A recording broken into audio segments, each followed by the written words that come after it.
वैसे guys I hope you are doing well. ये वीर welcome to star love family. तो कैसे हो दोस्तों, मैं आशा करता हूँ शानदार तरीके से आप लोग अपनी लाइफ को एंजॉय कर रहे हो, अपनी सेहत, फैमिली और पढ़ाई का ध्यान काफी अच्छे से रख रहे हो। और कैसी चल रही है दुनियादारी। कई सारे बच्चे ये बोल रहे हैं कि सर जिंदगी जीने में मजा आ रहा है, पर लेकिन कुछ कमेंट ऐसे भी देखने को मिलते हैं जिसमें दिल टूटे हुए एक इंसान की आवाज आती है।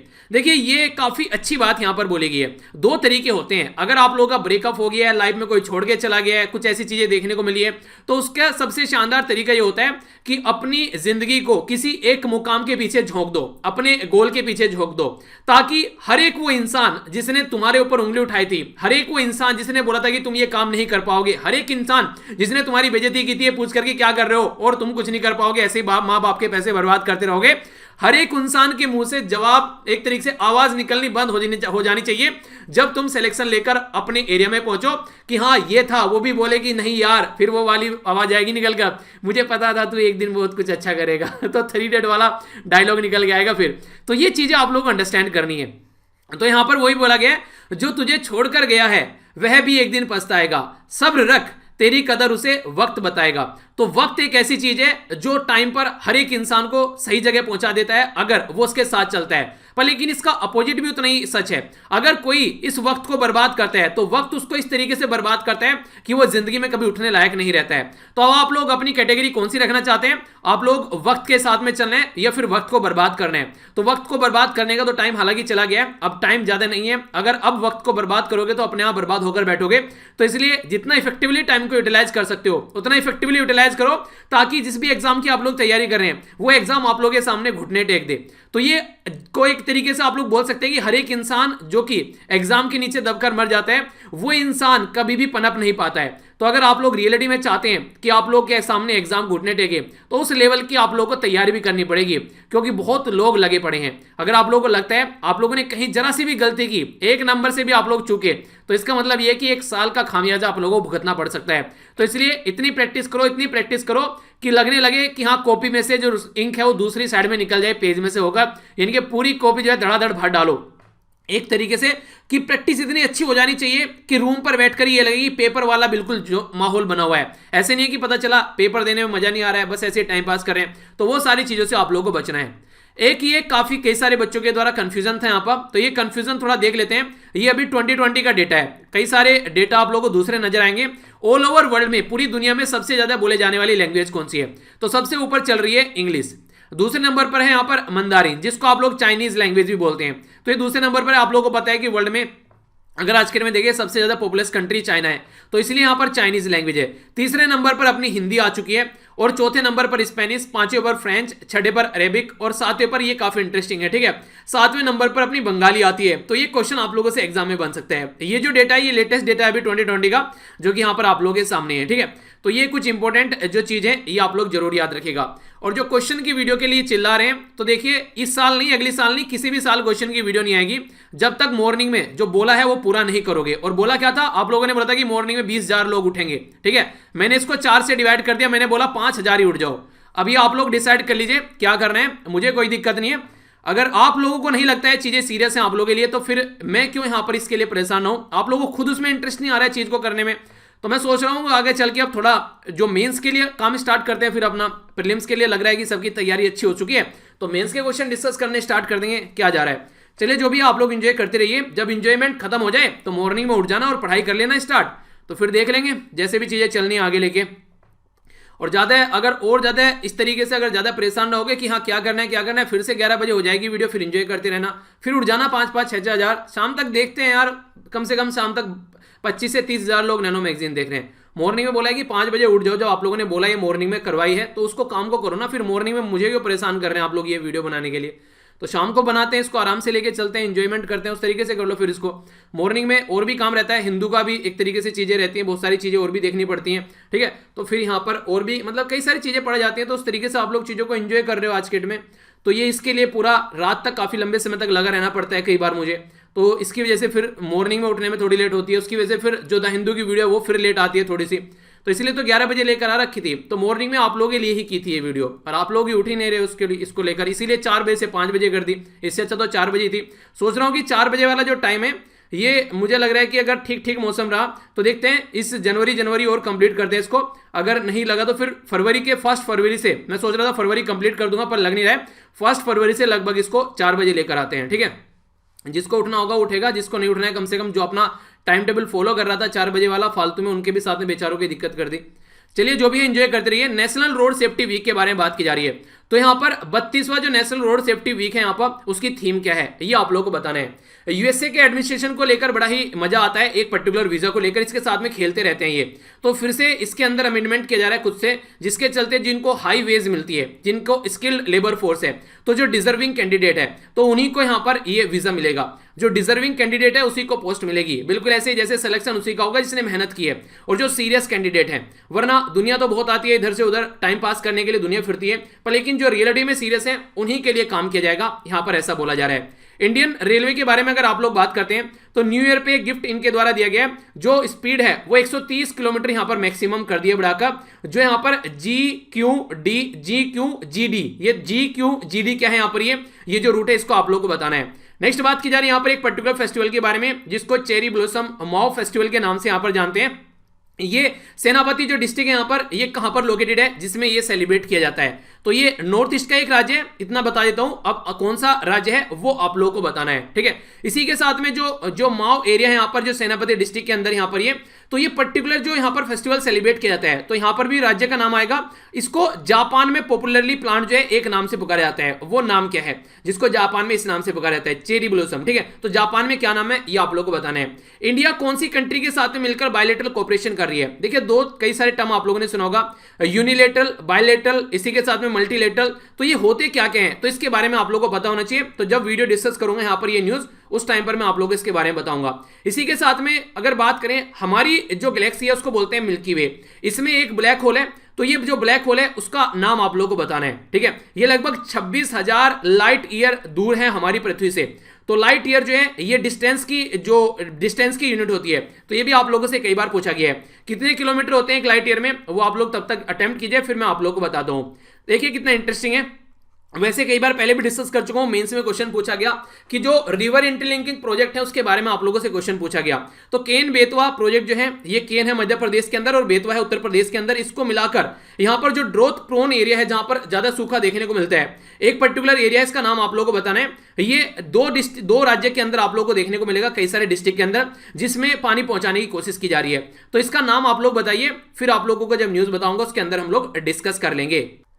तो आइए आगे बढ़ते हैं। सबसे पहले आप लोगों के सामने यहाँ पर एक इंपॉर्टेंट डे, तो इंपॉर्टेंट डे के बारे में यहाँ पर बात करते हैं। एक और इंपॉर्टेंट बात, चारों जनरल स्टडी के पेपर आप लोगों का ओवरव्यू मैंने आप लोगों को दे दिया है। इसी के साथ में आप लोगों का एसए का जो पेपर है उसका भी ओवरव्यू आप लोगों को दे दिया है। अगर रियलिटी में यूपीएससी की तैयारी करना चाहते हैं तो प्रॉपर वे में लग जाइए, क्योंकि आगे मेंस के लिए ज्यादा टाइम आप लोगों के लिए नहीं मिलने वाला है। तो अभी से ही सारा पेपर जो है वो आप लोगों को प्रॉपर वे में तैयार कर चलना पड़ेगा। तो ये बात बिल्कुल गांठ बांध लीजिए, कोई लापरवाही आप लोगों को नहीं बरतनी है। और बिल्कुल अपना जिसने ईपीएफओ का फॉर्म भर रखा है वो भी उसको प्रॉपर वे में तैयार करके चलिए, क्योंकि ईपीएफओ ने जिसमें क्लियर कर लिया, ये समझिए प्रीलिम्स आप लोगों का आसानी से क्लियर हो जाएगा। फिर आप लोगों को मेंस की तैयारी करनी है। तो 9 मई तक कोशिश कीजिए कि अपना कंप्लीट कर डालो, जो भी प्रीलिम्स का काम है उसका खत्म कर डालो, फिर प्रैक्टिस होनी चाहिए बस, ठीक है। नेशनल रोड सेफ्टी वीक के बारे में बात करते हैं, और जिस किसी ने ये वीडियो नहीं देखी है वो देख सकता है। वीडियो के नीचे पांचों वीडियो के लिंक मिल जाएंगे अगर आप लोगों को देखना है तो। नेशनल रोड सेफ्टी वीक के बारे में बात करते हैं। तो रोड सेफ्टी, हमारी कंट्री एक ऐसी कंट्री है जहां पर लगभग 5 लाख के करीब एक्सीडेंट होते हैं कंट्री के अंदर एक साल के अंदर, और उसमें से लगभग 1.5 लाख के करीब जो लोग हैं उनकी जान चली जाती है। तो ये वो लोगों की जान जा रही है जिनको हम लोग बचा सकते हैं। यानी कि कोई मोबाइल पर बात करते हुए, कोई शराब पीते हुए आनंद फानंद में गाड़ी चलाता है, तो उसी के चलते अवेयरनेस फैलाने के लिए वीक सेलिब्रेट किया जाता है। तो 11 जनवरी से लेकर ये 17 जनवरी तक है, यानी कि आज से स्टार्ट किया जाएगा ये, और 17 जनवरी तक यहां पर ये चलने वाला है अवेयरनेस फैलाने के लिए। तो रोड सेफ्टी जो है वो बेसिकली फोकस ये रहता है ताकि मिनिमाइज किया जा सके रोड एक्सीडेंट, यानी कि सड़क पर जो लोगों की एक्सीडेंट होते हैं और जिसकी वजह से जान जाती है। अभी यहां पर बात की जा रही है 32वां नेशनल रोड सेफ्टी जो वीक है, ये यहां पर इसकी जो थीम रखी गई है, ये safety over self to save your family. आप लोगों ने कई सारे ऐसे भी एक्सीडेंट देखे होंगे जिसमें पूरी फैमिली की फैमिली निपट जाती है।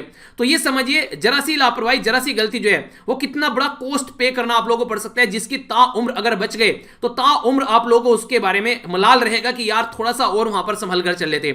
घर से बाहर निकलते हो तो हेलमेट लगा के निकला करो, चाहे थोड़े दूर ही क्यों ना जानो, क्योंकि किसी को नहीं पता कि कौन कब किसको कहां पर ठोक कर चला जाए। आप लोगों ने आंख खोल के चला रखी है, सामने वाला काम कर चला जाएगा। तो इसलिए कभी भी बिना हेलमेट के घर से नहीं निकलना है, ठीक है। इसी के साथ में अगर बात करें रोड सेफ्टी वीक जो है यहाँ पर ये, तो इसके बारे में डेट आप लोग याद रखिएगा, जनवरी के महीने में सेलिब्रेट किया जाता है। और इसी के साथ में जो भी यहाँ पर जो एक तरीके से जो ये मेजर्स हैं इनके बारे में अवेयरनेस फैलाई जाती है। और ट्रैफिक के रूल को फॉलो जरूर कीजिए। ऐसा नहीं है कि जैसे कि रेड लाइट है वहां पर और वहां पर अगर मान लीजिए कोई ट्रैफिक नहीं है वहां पर ज्यादा है और आप लोग तुरंत रेड लाइट क्रॉस कर चले गए। आप लोग 1 मिनट के बारे में बात करें, हो सकता है कि उस टाइम कहीं से बच्चा निकल कर आ जाए, कोई बुजुर्ग निकल के आ जाए, कोई विकलांग निकल के आ जाए, आप लोग तो फुल स्पीड पर हैं कि कोई नहीं है यहाँ पर, तो उस टाइम पर दुर्घटना हो सकती है बहुत खतरनाक वाली। तो ये भी आप लोगों को थोड़ी सी बातें समझकर चलना पड़ेगा, ठीक है।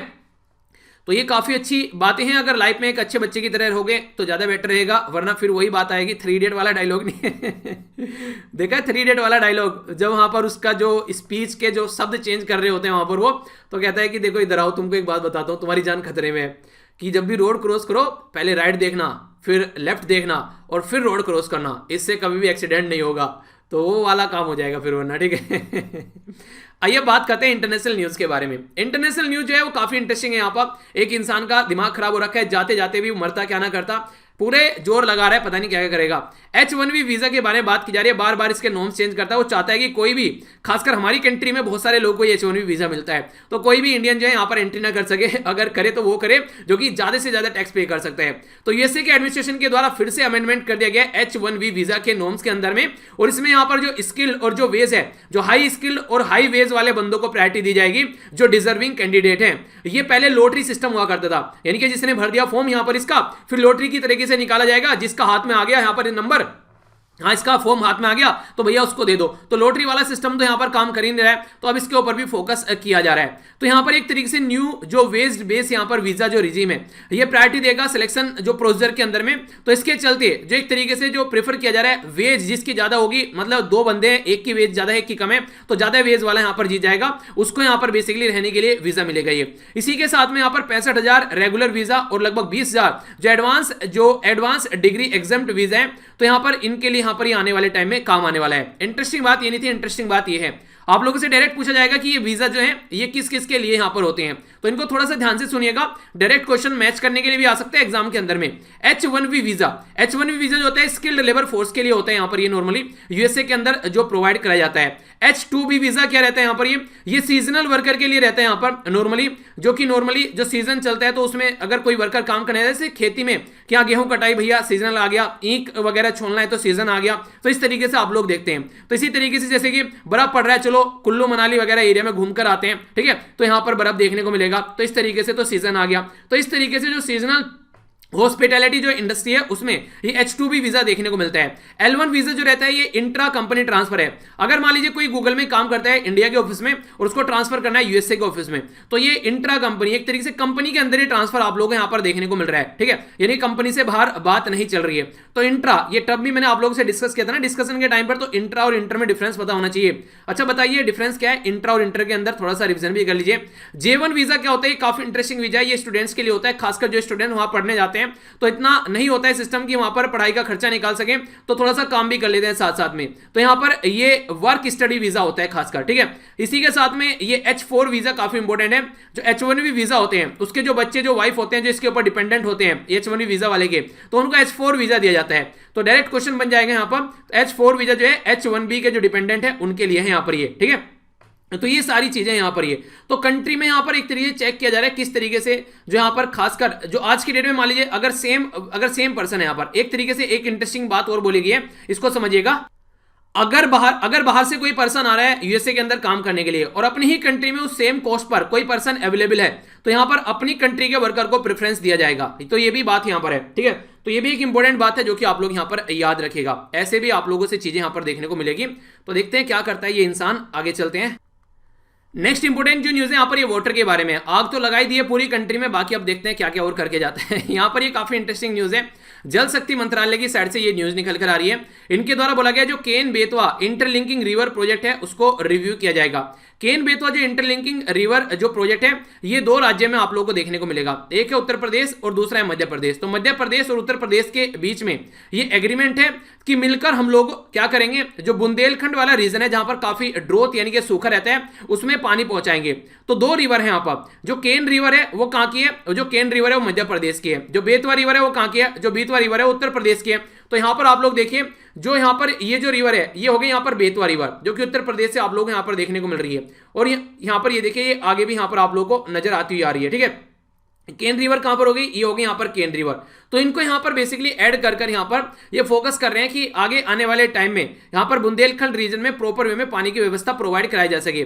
अगर आज की डेट में देखें, यहां पर दो स्टेट हैं, ये 15 साल के लिए यहां पर पर्टिकुलर इस एरिया में काम करना चाहते हैं, ताकि जो रिवर सिस्टम है, इरिगेशन वाटर फैसिलिटी है, प्रोवाइड कराई जा सके केन बेतवा रिवर प्रोजेक्ट के थ्रू। बोला जा रहा है कि लगभग 52 लाख जो लोग हैं उनको ये फायदा पहुंचाएगी। इरिगेशन सिंचाई के पॉइंट ऑफ व्यू से बहुत सारे एरिया में ये सिंचाई की फैसिलिटी पहुंचाएगी। तो यहां पर जो बेतवा हो गई और यहां पर जो केन हो गई, तो इसको कनेक्ट करने की बात की जा रही है। ये है यहां पर इंटरलिंक, जिसके तहत यहां पर ये कनेक्टिविटी की बात की जा रही है।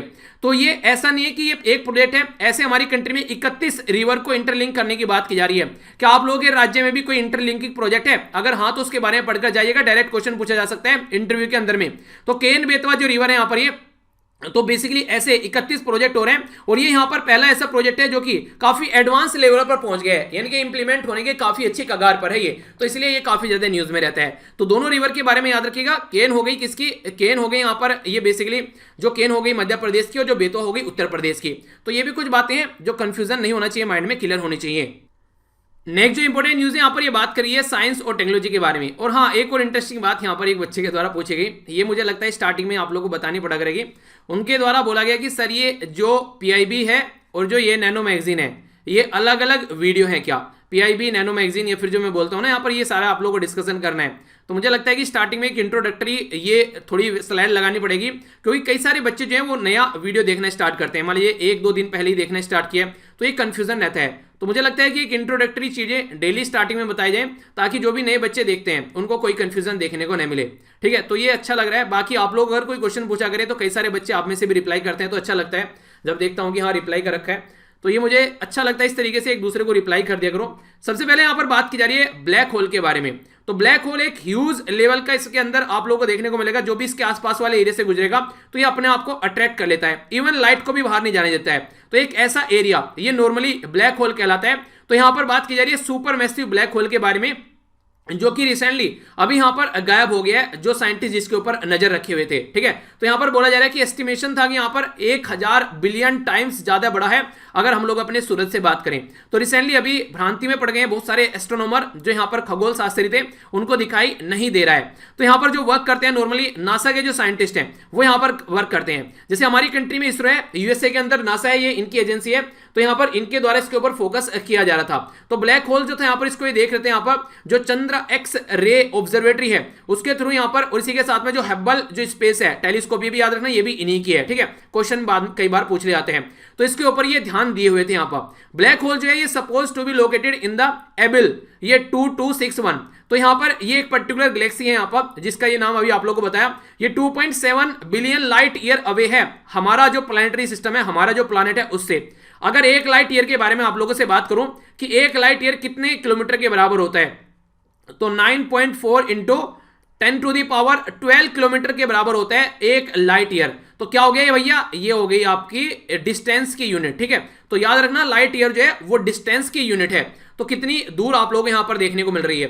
इसी के साथ में अगर बात करें 2.7 बिलियन जो लाइट ईयर अवे है जो एबिल गैलेक्सी, ये एक तरीके से यहां पर काफी ज्यादा डिस्टेंस पर हो गई। और अपनी कंट्री में, अगर अपनी कंट्री में बोल रहा हूं सॉरी, अपना जो गैलेक्सी है उसके अंदर अगर आप लोग बात करेंगे जो मिल्की वे है, उसमें जो सेजिटेरियस ए है ये है हमारा ब्लैक होल। ठीक है, तो यानी कि ये अपना दोस्त है, तो नहीं कहते हमारा जादू। तो ऋतिक रोशन वाली मूवी में जादू नहीं देखा, तो ये हमारा ब्लैक होल जो कि लगभग 26,000 लाइट ईयर अवे है हमारी अर्थ से। ठीक है, तो यहां पर आप लोग देखते हैं ये हो गया मरकरी, वीनस, अर्थ। तो अर्थ जो है वो यहां पर जो सूरज से तीसरे नंबर पर है।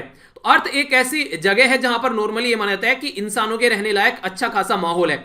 जहां पर इंसानों के रहने लायक अच्छा खासा माहौल है, पानी है, इन्वायरमेंट है, उसको एक पर्टिकुलर नाम से भी जाना जाता है। ठीक है, वो नाम आप लोगों को मैंने अभी कुछ दिनों पहले बताया था, वो काफी इंटरेस्टिंग नाम था, गोल्डू मोल्डू करके कुछ ऐसा था, याद आ रहा है? पूरा नहीं बताऊंगा, उसको आप लोगों को लिखना है। कुछ जोन सा बोला था मैंने, कुछ था तो याद आ गया होगा, ठीक है? तो बताइएगा उसका नाम क्या था। तो कुछ लोक्स करके था क्या कुछ, चलिए बताइए, देखता हूँ किस किस को याद आता है। तो ये आप लोगों को बताना है यहाँ पर। इसी के साथ में यहाँ पर मार्स हो गया, जुपिटर हो गया, सैटर्न हो गया, यूरेनस और नेपच्यून, ठीक है? इसी के साथ में एक और ग्रह हुआ करता था इतना छोटू सा, उसको ग्रह की कैटेगरी से बाहर निकाल दिया, बोला कि तू ग्रह बनने लायक नहीं है, ठीक है? उसका नाम है प्लूटो, ठीक है? तो चलिए एक और इंटरेस्टिंग क्वेश्चन, ये ज्योग्राफी में भी आप लोगों से पूछा जा सकता है। किसी ग्रह को ग्रह बोलने के लिए 3 कंडीशन होती है। तो 3 कंडीशन में से एक कंडीशन तो मैं आप लोगों को बताता हूं, उसके पास में इतना गुरुत्वाकर्षण बल होना चाहिए कि आसपास के एरिया को वो साफ रख सके, ठीक है? बाकी की 2 कंडीशन चलिए आप लोग बताइए। ये वो चीजें जो मैं आप लोगों को पढ़ा चुका हूं, तो रिवीजन के लिए बोल रहा हूं, कल फिर इसके बारे में डिस्कस कर लूंगा। तो आंसर काफी कम बच्चे दे रहे हैं, क्या हुआ भैया, ऐसा क्यों, ऐसा क्या चल रहा है? बहुत ज्यादा पढ़ाई हो गई या फिर कुछ और ही दुनिया में चल रहे हो? तो आंसर जरूर दिया करो यार, आंसर तो कम से कम देते रहो, ताकि पता चलता रहे कि भैंस कितनी पानी में है। पता चला उस दिन आंख खुली कि गई भैंस पानी में, तो वहां से काम नहीं करना है, ठीक है? आइए बात करते हैं स्टेट के बारे में। स्टेट के बारे में बात की जा रही है, किसके बारे में? ये है मणिपुर के बारे में, ठीक है? तो मणिपुर के बारे में आप लोगों को याद होगा, मैंने आप लोग कई बार पढ़ा है 6 शेड्यूल के बारे में, तो याद आ ही गया होगा, ठीक है? एटीएम के अंदर मनी नहीं है, तो एटीएम के अंदर मनी नहीं है, तो यहां पर क्या बोला था मैंने? एटीएम, ठीक है? तो एटीएम में क्या क्या है वो आप लोग बताइए, जो 6 शेड्यूल के जो एरिया मैंने आप लोग को बताए थे। तो ये आप लोगों को बताना है, कुछ काम आप भी कर लिया करो, सारी पढ़ाई मेरे से करवाओगे, ऐसा लग रहा है कि मैं दे के आऊंगा पेपर।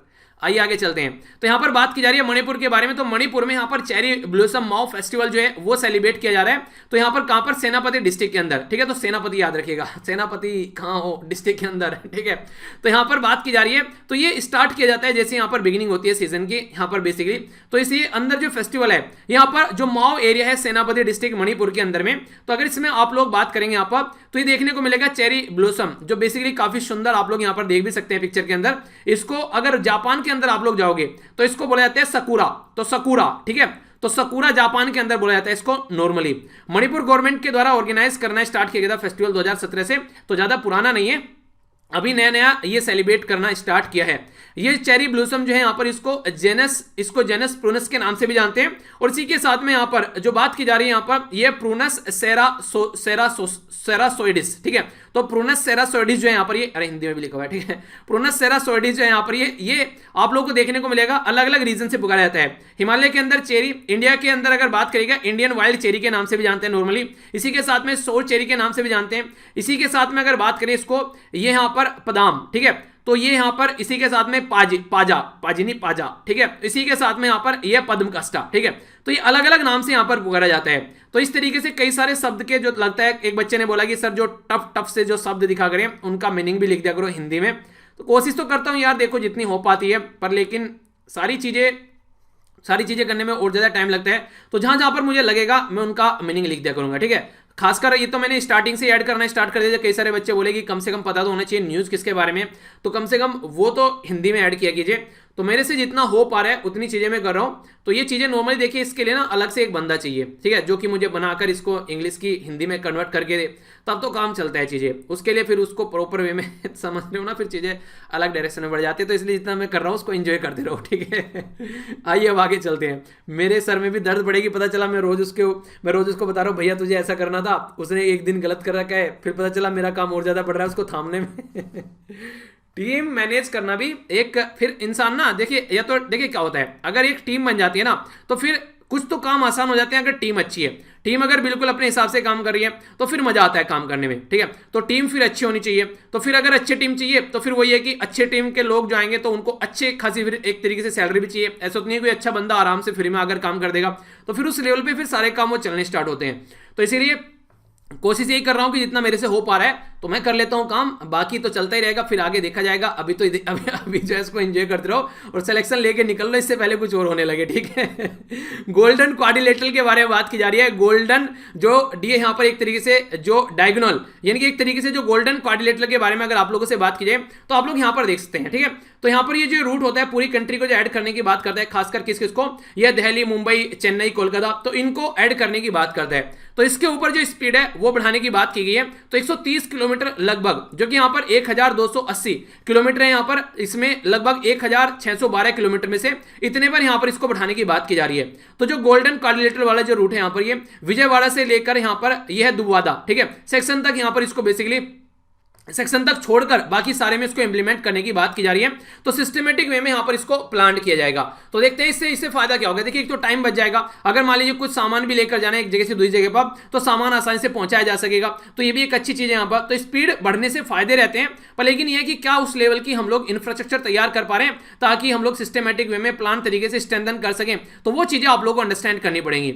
अगर आज की डेट में बात करें तो काफी जिस तरीके से जो हैवी रेल होती है, जो काफी सामान भी लेकर चलती है, तो उसके बारे में फोकस किया जा रहा है किस तरीके से लेकर चलना है। कर्व एरिया कई जगह आप लोगों को देखने को मिलते हैं ट्रेन के। तो अगर कोई कर्व एरिया है, तो कर्व एरिया है यहां पर, तो उस तरीके से अगर कहीं मुड़ रहा है, पता चला हाई स्पीड है, वो सीधा निकल गई ट्रेन, तो उसके भी चांसेस रहते हैं। तो उसको भी प्रॉपर वे में इंप्लीमेंट किया जाता है। हाई जो यहां पर डेंसिटी नेटवर्क है उसके ऊपर फोकस किया जाएगा, सिकंदराबाद, इसी के साथ में काजीपेट करके, ठीक है, जो कि लगभग 132 किलोमीटर की डिस्टेंस है। तो ऐसा नहीं होता है, कई सारी प्रॉब्लम यहां पर देखने को मिलती है। तो इस तरीके से जैसे कि जो एक पर्टिकुलर अगर कोई काम करना है प्रॉपर वे में, उसके पीछे बहुत सारी चीजें लगी होती हैं। कोई एक चीज से काम नहीं चलता है कि हाँ एक चीज से काम चल जाएगा, ठीक है। तो इस तरीके से अगर प्रॉपर वे में देखा जाएगा कहां कहां पर कैसा रूट है, कहां कहां पर कितनी ज्यादा डेंसिटी है, कहां कहां पर क्या क्या प्रॉब्लम देखने को मिल रही है, ठीक है। तो वो सारी चीजें यहां पर वो सारी समझनी पड़ेगी, उसके बाद में चीजें इंप्लीमेंट की जाएगी। तो वही यहां पर बातें समझाने की कोशिश की जा रही है। हेल्थ के बारे में यहां पर बात की जा रही है। क्वेश्चन आप लोग बताइए, ये जो जैसे आप लोग मैप देखेगा, तो जैसे कि ये वाला जो एरिया हो गया, ठीक है, तो ये ऊपर वाला जो लैंड वाला एरिया हो गया, इसकी जो बाउंड्री कितनी है, और जो नीचे वाला एरिया निकल कर आता है ये वाला, तो इसकी बाउंड्री कितनी है, यानी कि जो पानी वाले एरिया की बाउंड्री कितनी है, और जो बाउंड्री नॉर्मल लैंड के साथ है वो कितनी है हमारी कंट्री की। तो इसके बारे में आप लोग बताइए। आइए आगे चलते हैं, हेल्थ के बारे में बात कर लेते हैं। आप लोगों की थोड़ी सी आप लोगों को तो ध्यान रखते नहीं है, मुझे रखना पड़ता है।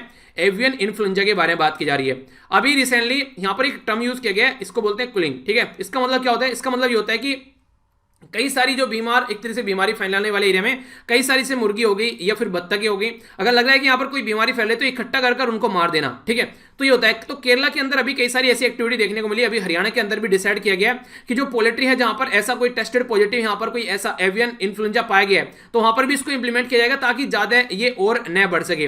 तो मास स्लॉटर देखने को मिलता है डोमेस्टिक पोल्ट्री बर्ड के अंदर, चिकन के अंदर। तो इसके चलते यहाँ पर सिचुएशन ये है कि उसको संभालने की कोशिश की जाती है ताकि जो फ्लू है वो और ज्यादा लार्ज स्केल पर न फैल सके, क्योंकि अगर इंसानों के अंदर घुसना स्टार्ट हो गया तो फिर और ज्यादा बर्बाद कर देगा चीजों को। अभी फिलहाल जो बर्ड्स हैं उनको भी बचाने की कोशिश की जा रही है। तो ड्यूरिंग किलिंग ऑपरेशन जो है ऑल डोमेस्टिक जो बर्ड है इन्फेक्टेड एरिया में, तो कोशिश की जाती है कि उनको वहीं पर डिटेक्ट किया जाए और उनको साइड में किया जाए और फिर वहीं पर उनको दफना दिया जाए, उनको खत्म कर, ताकि आगे ये चीजें न बढ़ने को देखें। अभी लगभग 2000 के करीब यहाँ पर जो बर्ड्स हम लोगों ने देखी थी, यहाँ पर हिमाचल प्रदेश में मरी हुई पाई गई थी। तो इस तरीके से काफी ज्यादा प्रॉब्लम यहाँ पर देखने को मिल जाती है। तो इसी के बेस पर बोला गया कि जो डोमेस्टिक जो पोल्ट्री बर्ड है एक तरीके से उनको आगे भी सप्लाई करने से रोका जाएगा ताकि समझा जा सके, और जिस एरिया में यहाँ पर ये फैल रहा है उसको उसकी प्रोक्सिमिटी के आसपास में यहाँ पर ये इसको ट्रांसमिशन होने से रोका जाएगा ताकि ये ह्यूमन तक इस तरीके का कोई भी एक्टिविटी न पहुंचने को मिले। तो खासकर 1 किलोमीटर की रेंज में अगर कहीं पर कोई ऐसा वायरस पाया गया है तो इन्फेक्टेड जोन उसको माना जाएगा और वहां पर फिर ये प्रोसीजर चलेगा ताकि इसको यहां पर यहीं तक ही खत्म किया जा सके, इस जोन के अंदर इन्फेक्शन वो बाहर निकलकर न आ सके। तो ये काफी सारी एक तरीके से आप लोग बोल सकते हैं कि क्रियाक्रम किए जा रहे हैं, इनका बर्ड्स के कार्यक्रम किए जा रहे हैं बर्ड्स का क्रियाक्रम करने के लिए। तो जिस तरीके से आप लोगों को याद होगा ना, सनी देओल की मूवी थी, कौन सी थी वो, जिसमें कातिया रहता है उसमें कहता नहीं है कि जीजा जी आप लोग आपकी तो पहले आपके क्रियाक्रम से पहले आपकी मटकी फूट गई, तो कार्यक्रम बोलना चाहता है बेचारा, क्रियाक्रम मुंह से निकल जाता है। तो वही बात है कि यहाँ पर इनका क्रियाक्रम हो रहा है बेचारियों का। तो देखिए जो भी है जैसे भी है सही है नहीं है, जिस तरीके से सिचुएशन देखने को मिल रही है, तो देखते हैं कब तक चीजें नॉर्मलाइज हो पाती हैं। आगे बात करते हैं इकोनॉमी की न्यूज के बारे में। तो आइए लेकर चलते हैं आप लोगों को मंगोलिया। आप लोगों ने मंगोलिया देखा है? चलिए मैप आप लोगों के सामने है, क्या खुल गया, ये देखिए मैप, ठीक है। जिस तरीके से नेपाल है इंडिया और चाइना के बीच में, ठीक है, उसी तरीके से यहां पर मंगोलिया है चाइना और रशिया के बीच में। तो बताइए कहां है मंगोलिया? दिखा कहीं? ई रहा मंगोलिया, ठीक है, तो ई दिखा मंगोलिया। तो यहां पर आप लोगों को लेकर चल रहा हूं। देखिए नॉर्थ में जा रहे हैं, सर्दी है तो स्वेटर वेटर ले लेना अपना। आइए देख लेते हैं एक बार। तो ई है हमारा गोला। इस गोले पर अगर आप लोग देखेगा तो यहां पर बीचों बीच है अपनी प्यारी कंट्री। थोड़ा सा इसको जूम करेंगे तो यहां पर ये आप लोगों को देखने को मिलेगा चाइना, और यहां पर हो गया मंगोलिया, और यहां पर हो गया रसिया। आप लोगों को पता होगा हम लोगों ने एक चाइनीज भी पकड़ रखा है। मतलब हद हो गई। क्या क्या चलता रहता है ये दुनियादारी में। चलिए जो भी है अच्छा है, इंटरटेनमेंट होता रहता है। मतलब सही नहीं है जो भी है, मतलब फालतू में बहुत सारे जवानों की जान चली जाती है, इनका कुछ नहीं है, सुधरते ही नहीं है, पता नहीं क्या दिमाग में चल रहा है। मतलब शांति इनकी जिंदगी नहीं जीनी है, अफरा तफरी में चाहिए। मंगोलिया जो यहाँ पर रिफाइनरी प्रोजेक्ट के बारे में बात की जा रही है, इंडिया और मंगोलिया के द्वारा अभी रिव्यू किए गए बायलैटरल रिलेशन। तो यहाँ पर बायलेटरल का मतलब होता है कि दो कंट्री कम से कम मिलकर बात कर रही है। ट्राइलेटरल का मतलब होता है कि दो से ज्यादा यहाँ पर कंट्री जो है वो मिलकर काम कर रही है। हमारी कंट्री काफी एक चीज के लिए फेमस है, फेमस नहीं बदनाम कहते हैं इसको, ठीक है। बदनाम क्या है, हम लोग प्रोजेक्ट तो उठा लेते हैं कि हम लोग यहाँ पर ये काम करेंगे, पर वो प्रोजेक्ट हम लोग कंप्लीट नहीं करते हैं। जैसे कई सारी कंट्री में प्रोजेक्ट चल रहे हैं, चाइना आकर जरा सी देर में उसको कंप्लीट करके ले जाता है, पर लेकिन हम लोग वहां पर तब तक जमीन ही नापते रहते हैं कि भैया यहाँ लगाएंगे हम लोग ये फैक्ट्री। तो कई सारी ऐसी चीजें इंडिया करता है कई सारी कंट्री के अंदर में, और खासकर ये आज के डेट में इसमें थोड़ी सी स्पीड देखने को मिली है। तो मंगोलिया जो रिफाइनरी प्रोजेक्ट है वो कंप्लीट करने की बात की जा रही है, और ग्रीनफील्ड मंगोलियन जो रिफाइनरी प्रोजेक्ट है यहाँ पर, ये इसके लिए हमारी कंट्री ने लाइन ऑफ क्रेडिट दिया था। देखिए दो चीजें होती हैं, एक तो होता है ग्रीन फील्ड, एक तो है ब्राउन फील्ड। ग्रीन फील्ड का मतलब है कि कंप्लीटली सब कुछ बिल्कुल नया बना रहे हैं, ठीक है। यानी कि एक तरीके से ग्रीन फील्ड का मतलब ये होता है कि आप लोगों ने आज के दिन में कहीं एक फैक्ट्री बनाना स्टार्ट करी, तो वहां पर जमीन भी ली, अभी वहां पर चीजें स्टार्ट करी, आप लोगों ने उसकी घिराई करना स्टार्ट करी, फिर वहां पर आप लोगों ने पूरा एक इंफ्रास्ट्रक्चर डेवलप किया, तो एक ग्रीन फील्ड हो गया। सब कुछ आप लोगों ने अगर याद करने के लिए तो ग्रीन ग्रीन खेत को हटाकर और वहां पर प्रोजेक्ट बना दिया, ऐसे याद रख लेना, ठीक है। बाकी ब्राउन फील्ड का मतलब है कि ऑलरेडी वहां पर कुछ ना कुछ पड़ा हुआ है, एक तरीके से ढांचा पड़ा हुआ है, उसको थोड़ा सा प्रॉपर वे में और उसके ऊपर इंफ्रास्ट्रक्चर थोड़ा सा और खड़ा करके चीजें स्टार्ट कर देंगे, तो ये हो गया ब्राउन फील्ड प्रोजेक्ट, ठीक है। तो इसके लिए यहां पर लाइन ऑफ क्रेडिट जो दे रहा है गवर्नमेंट ऑफ इंडिया के द्वारा, लाइन ऑफ क्रेडिट जो होता है ये एक तरीके से एक उधारी दी जाती है जो लंबे समय तक चुकानी होती है। ऐसा नहीं कि एकदम आप लोगों को चुकानी पड़ेगी, तो लंबे समय तक के लिए यहां पर ये क्रेडिट देखने को मिलता है। कई सारी तरीके की फ्लेक्सिबिलिटी इसके अंदर भी देखने को मिलती है लाइन ऑफ क्रेडिट के, और इसी के साथ में जो बिजनेसमैन या फिर गवर्नमेंट से यहाँ पर ये जो क्रेडिट मिलता है, तो कस्टमर को जब भी जरूरत पड़ती है तो वो इसमें से फंड निकालता रहता है, ठीक है। यानी कि जब उनको जरूरत पड़ेगी तो यहाँ से फंड जो है वो यूज कर लिया जाएगा, तो इसके बारे में याद रखना। इसी के साथ में यहाँ पर जो मंगोलिया फ्यूल इंपोर्ट डिपेंडेंसी है वो भी यहाँ पर देखने को मिलती है, ठीक है। तो यहाँ पर ये भी एक चीज है। देखिए बेसिकली अगर हम लोग आज के में कोई इन्वेस्टमेंट अगर यहाँ पर नहीं करेंगे तो मंगोलिया क्या करेगा, चाइना के साथ मिलकर काम करेगा। जैसे चाइना का जो वन रोड और बेल्ट वाला जो कॉन्सेप्ट है उसमें मंगोलिया जो है यहाँ पर मिलकर काम करता है, ठीक है। तो यहाँ पर लार्ज यूरेनियम डिपॉजिट है मंगोलिया के अंदर, तो हमारे लिए काफी इंपॉर्टेंट है। सिविल जो न्यूक्लियर कोऑपरेशन एग्रीमेंट है विद इन इंडिया 2009, इसी के साथ में चाइना के साथ में मिलकर काम करता है बेल्ट एंड रोड इनिशिएटिव के साथ में।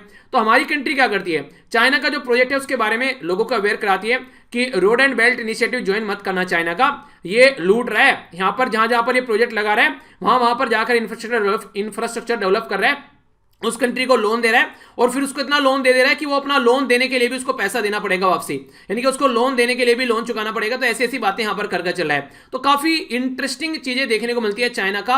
एक तरीके से इसको बोलते हैं डेट ट्रैप में फंसाना, यानी कि एक तरीके से उधारी में फंसाना सामने वाले को। पुराने टाइम में आप लोगों ने देखा होगा ना, बड़े बड़े जमींदार हुआ करते थे, उठाकर लोन दे दिया, सामने वाला बेचारा उसकी इतनी हैसियत नहीं थी कि वो लोन चुका सके, तो पता चला उसकी आने वाली पुरखे भी, उसकी आने वाली जो एक तरीके से आने वाली जो जनरेशन है उसको भी अपने उसमें बुला लिया कि भैया तुम्हारा बाप पैसा लेके गया था, अब तुम चुकाओगे, यानी कि वो उसका उधारी चुका रहे हैं। तो जनरेशन तक यहां पर एक तरीके से भारी पड़ जाता था। बिल्कुल ऐसे नॉर्थ कोरिया में अगर तुमने कोई क्राइम कर दिया तो तुम्हारी कई सारी जनरेशन को उसका खामियाजा भुगतना पड़ेगा। तो इसलिए नॉर्थ कोरिया में कुछ भी क्राइम नहीं होगा, वहां पर दिन दहाड़े भी कुछ चीजें छोड़ दोगे ना वहां पे वहीं पड़ी मिलेगी, 4 दिन बाद भी जाओगे तो कोई साइकिल क्या सीख भी अगर सुई भी छोड़ देंगे ले जाके तो वहीं रखी मिलेगी वो, ठीक है। तो ये कंडीशन है, खौफ इतना होना चाहिए कम से कम अगर रूल और रेगुलेशन हो तो कंट्री के अंदर। हमारी कंट्री में देखो कभी भी मर्डर हो रहा है, कहीं एक्सीडेंट हो रहा है, दुनिया भर के रेप हो रहे हैं, मतलब कोई तुकी नहीं है। सोचो अगर ऐसा कुछ हमारी कंट्री में कर दिया जाए कि हाँ आने वाली 4 जनरेशन को भी उसकी सजा काटनी पड़ रही है, हालांकि सही नहीं है। पता चला माँ बाप जो है मतलब एक तरीके से कोई ऐसा निकल गया परिवार में कोई बुजुर्ग हरामी टाइप का और वो हरकतें करके चला गया, तो सारी आने वाली जनरेशन जो है वो झेल रही है उसकी हरकतें। तो ये गलत भी है, पर लेकिन खौफ बनाने का कुछ तरीका होना चाहिए ताकि सोसाइटी में इंसान जो है वो इंसानों की तरीके से रहे। नेक्स्ट इंपॉर्टेंट जो न्यूज निकल कर आ रही है हमारी कंट्री की इंडियन रेलवे के साइड से ये न्यूज निकल कर आ रही है। हमारी कंट्री के जो रेलवे मिनिस्टर पीयूष गोयल साहब उनके द्वारा बात की जा रही है ये फ्राइट बिजनेस जो डेवलपमेंट पोर्टल है उसके बारे में। एक तरीके से क्या होता है, सामान जो लाने ले जाने वाला जो एरिया होता है तो उसके बारे में बात की जा रही है। तो जो भी नीड रहेगी कस्टमर की वो सारी प्रोवाइड कराई जाएगी यहाँ पर इस पर्टिकुलर पोर्टल यानी कि वेबसाइट के ऊपर। तो पोर्टल रहेगा वो डिजाइन करेगा जो एक तरीके से रिप्लेस करेगा फिजिकल जो प्रोसीजर होता है। तो ऑनलाइन आप लोग यहाँ पर आराम से काम कर सकते हैं। जो अगर मान लीजिए आज के डेट में एक तो ऐसा होता है कि यहाँ पर अगर आप लोग कहीं आते ऑफलाइन, मैं बैठकर वहां पर लेक्चर ले रहा होता, पता चला कोई ना कोई दिक्कत डेली देखने को मिल रही है। आधे टाइम पता चला बीच में कहीं हम लोगों ने मीटिंग पॉइंट रख लिया, आधे टाइम मैं लेट पहुंच रहा हूं, आधे टाइम आप लोग लेट आ रहे हैं, कभी बिजली नहीं आ रही है तो कभी यहाँ पर बारिश पड़ गई, कभी कोई और दिक्कत हो रही है। अब क्या कर रहे हैं, रजाई में घुसे हुए आराम से लेक्चर देख रहे हैं। बाहर निकल जाओ रजाई से, ठीक है, बैठ कर लिख लो, पढ़ लो थोड़ा सा। तो इस तरीके से आप लोग देखते हैं। तो जब ह्यूमन का इंटरेक्शन जब कम हो जाता है, टेक्नोलॉजी जब यूज होती है, तो अपने हिसाब से जहां चाहे वीडियो को रोक लेते हो। मतलब वीडियो बना दी मैंने 5 बजे, शाम को 8 बजे देख रहे हो, मजा ले रहे हो। सोचो अगर कहीं कोचिंग खोल रखी होती और वहां पर आप लोग पढ़ने आते तो क्या क्या चीजें देखने को मिलती। आने जाने में टाइम बर्बाद होता और दुनिया भर के आप लोगों को प्रॉब्लम भी झेलनी पड़ती। कोई सारे काम आप लोग पड़े होते वो आप लोगों को टरकाने पड़ते। अब की बात क्या करते हैं, वीडियो को टरका देते हैं, चलो भैया शाम को देख लेंगे। तो अब वो कंडीशन है, तो मजा पूरा चल रहा है जिंदगी में, ठीक है। अगर बात करें तो कई सारे जो सेवरल कस्टमर हैं जो वेलकम कर रहे हैं मूव को, ताकि जो यहाँ पर रेल जो है वो सीमलेसली काम कर सके, कोई इंटरफेयर उसके अंदर न देखने को मिले। और इसी के साथ में पर्सनलाइज जो डैशबोर्ड देखने को मिलेगा। जैसे मान लीजिए कल को कोई टेस्ट सीरीज लॉन्च की जाती है, ठीक है, तो टेस्ट सीरीज लॉन्च की जाती है तो वहां पर आप लोगों को पूरा डैशबोर्ड देखने को मिलता है ना, कितने क्वेश्चन अटेम्प्ट किए, कितने क्वेश्चन सही है, कितने गलत हो गए, तो उसके बारे में पूरा एनालिसिस रहता है, किस किस सब्जेक्ट से कितने कितने क्वेश्चन थे। तो जो डैशबोर्ड उसको बोलते हैं नॉर्मली, ठीक है। तो वो पूरा एक पर्टिकुलर पर्सनलाइज रहेगा, हर एक जो पर्टिकुलर पर्सन वहां पर जाकर अपना अकाउंट रहेगा कस्टमर का, तो वो सारी चीजें देखने को मिलेगी। तो इससे आसानी रहेगी यहाँ पर चीजों को समझने में कि कहां पर क्या क्या काम चल रहा है और क्या क्या फैसिलिटी देखने को मिल रही है। तो कोई कंफ्यूजन वगैरह ज्यादा देखने को नहीं मिलेगी। तो कस्टमर को सारी इंफॉर्मेशन मिलेगी, इसी के साथ में डिस्काउंट वगैरह जो भी मिल रहे हैं, फिर से रीबुक कर सकते हैं, क्या क्या छूट मिल रही है, वो सारी क्या क्या परमिशन जहां जहां पर जो सारी चीजें देखने को मिलेगी। तो ईजी रजिस्टर रहेगा, प्रोफेशनल सपोर्ट देखने को मिलेगी, इसी के साथ में सारी जो एडवांस सर्विस फॉर कस्टमर, ये सारी चीजें। मतलब कहने का ये है कि आसान हो जाएगी जिंदगी, कहने का मतलब ये है। फालतू की बातें बोली जा रही हैं और सीधा सीधा नहीं बोला जा रहा। आइए आगे चलते हैं, पॉलिटी के बारे में बात करते हैं। पॉलिटी में बात की जा रही है गुजरात के चीफ मिनिस्टर। कौन है गुजरात के चीफ मिनिस्टर, चलिए बताइए कमेंट बॉक्स में। इतनी तो बातें पता ही होगी, अगर ये भी मैं पढ़ाऊं।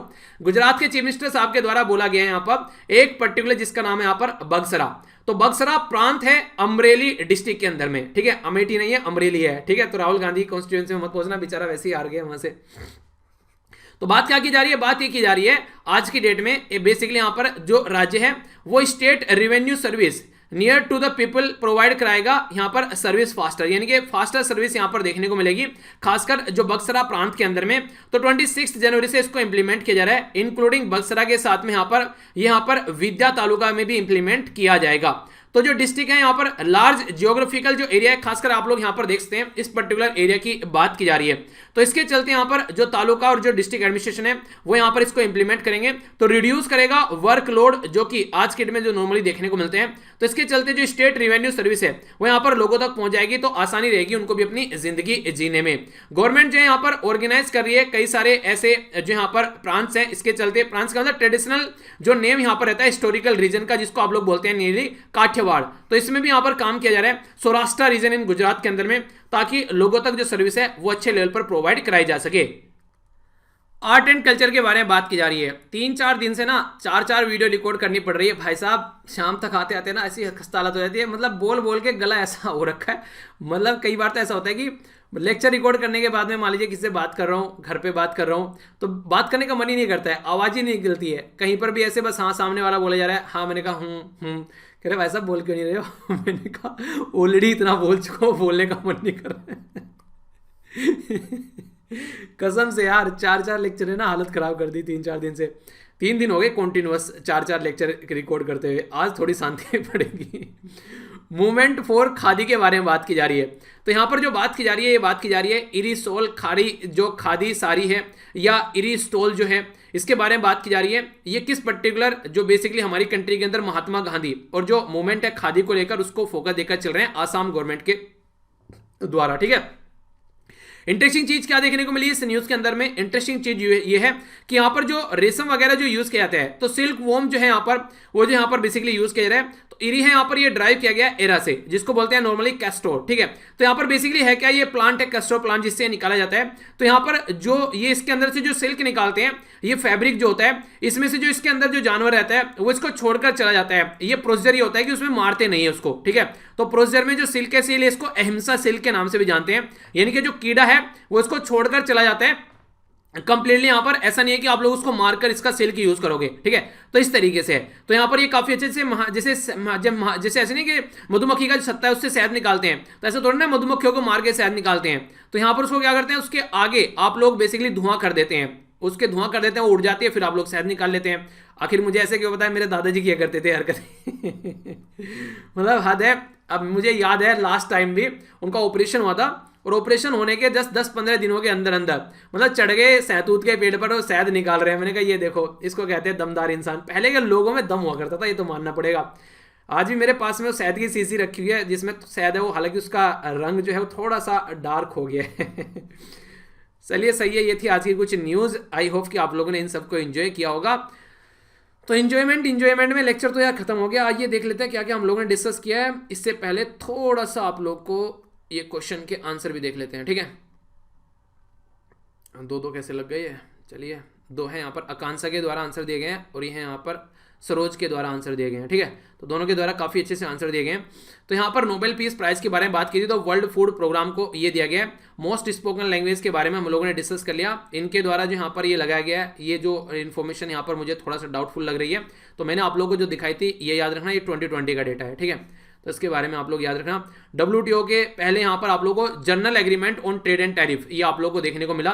इसी के साथ में यूनाइटेड स्टेट ऑफ अमेरिका का जो बैंक है उसको बोलते हैं फेडरल रिजर्व, ठीक है। महात्मा गांधी जी के द्वारा 1942 में जो क्विट इंडिया मूवमेंट स्टार्ट किया गया था, इसे बोला गया था मरो या करो, ठीक है। करो या मरो उल्टा बोल दिया।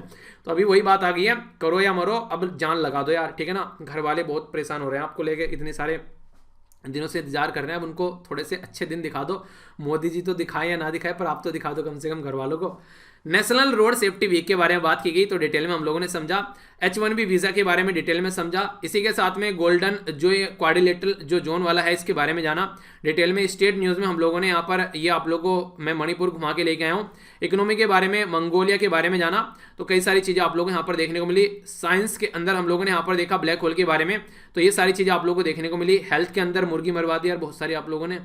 चलिए वाटर के बारे में केन बेतवा रिवर प्रोजेक्ट के बारे में जाना, डिटेल में समझा।